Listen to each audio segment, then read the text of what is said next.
Hey guys, it's Josh. It's been a minute, but here I am. As you can see, there is a big supercharger on this car now.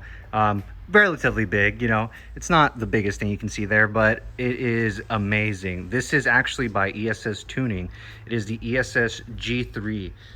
It is not the loud one, it's just the quiet set, and you can still tell there's a supercharger underneath it, but it's not crazy loud like the Heritage gears by like Vortec or Paxton. But they have the option to go with the louder version. I just didn't get it. I really wish I would have, but this is just my little review about it. I've had this I've had this supercharger for about, I think, like 5,000-6,000 miles now. So I've had it for a little bit. It's been amazing. I've had zero issues with it at all. Quality is just as good as Paxton or better. I believe that it's, for the value, you can't beat it. It's probably just as good as the kits out there that are like by Procharger and stuff like that. I haven't used them personally, but from just like the quality of it, it feels like a genuine product. It doesn't feel like any knockoff stuff. The install itself was really straightforward. I had no issues at all with it. The only permanent modification you do to this, it's this thing right here. You see this little plastic thing that runs back here? It's the valve cover. You just cut this little piece out here. I'd used a Dremel, cut it off. Other than that, that is the only modification you do to the car. The install was really easy, and I'm not a mechanic by any means. I just like to turn wrenches when I can, and I thought that this was not that difficult at all.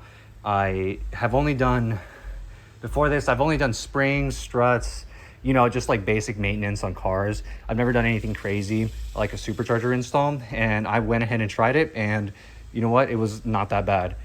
You really don't need many tools, just simple hand tools, and you can assemble this in your garage fairly easily. It took me about 1 weekend to do this, and again, I'm not a mechanic. If I knew a little bit more of how to maneuver myself around this Coyote engine, then I would have done it in like the 6 hours that it says it takes. But if you're like on the fence about doing it, I say go ahead and try it, because you really can't mess this up. Even if you mess this like right here, like if you cut a little too much, it's not going to do anything, as long as you don't cut inside the actual valve cover. Even then, I don't think you damage it, but it's really not that hard. You can definitely do it in your garage. If I can do it, you can definitely do it. But the other thing that's done to it is just long tube headers, lowering springs. But it's drivability. It's just like any other Mustang. It really, if you're not on this with these type of blowers, it feels like a regular car. You only start feel it like maybe around 4,000 to 5,000 RPM. That's when you really start feeling the boost.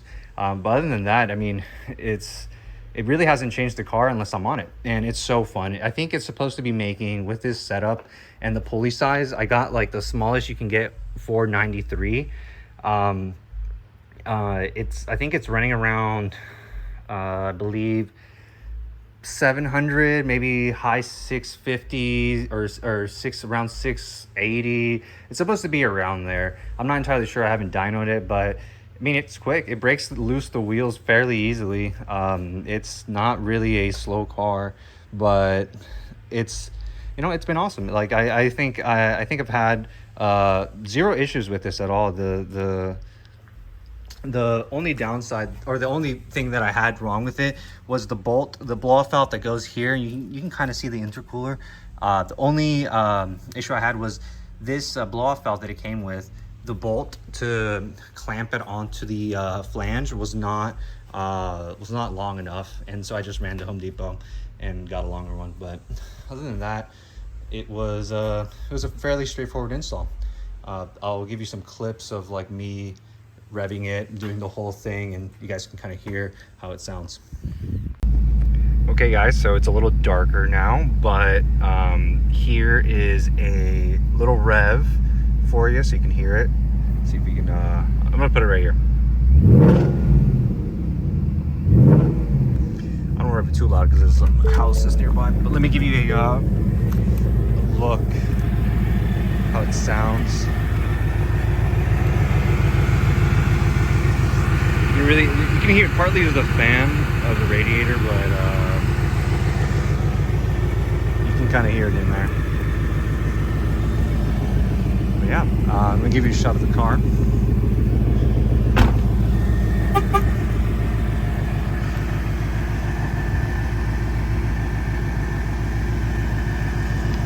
All right, thank you guys.